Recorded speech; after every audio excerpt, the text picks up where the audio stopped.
Hey guys, it's Diego Gonzalez from honestpaint.com, and I just want to give you a quick tip right here. If you do something and you're painting and it's too dark, like right here I have like the blue that's really dark, add some white to your original color. So I actually use this Wicked Blue, and right here is Wicked Blue, and it's super deep, and I want it to stand out in the hat. So just add, like here's my color cup, I'll show you. Just add a couple drops of white in there. So when you paint it, you turn it to like a light blue,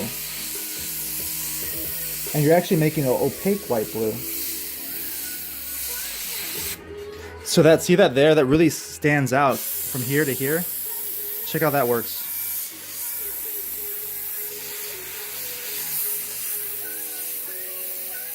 And I always do this with a lot of colors that are too dark or too light.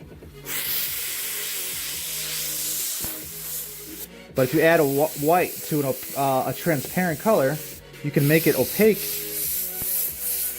and super vibrant and stuff like that. So that's just a kind of like dots there. Let me do that real fast.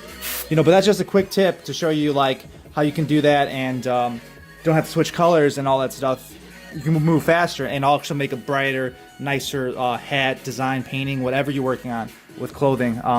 So check me out. I appreciate it. Subscribe to my channel if you like, my channel, these tips, and drop a comment. Let me know what you think. Appreciate it, guys. All right, bye.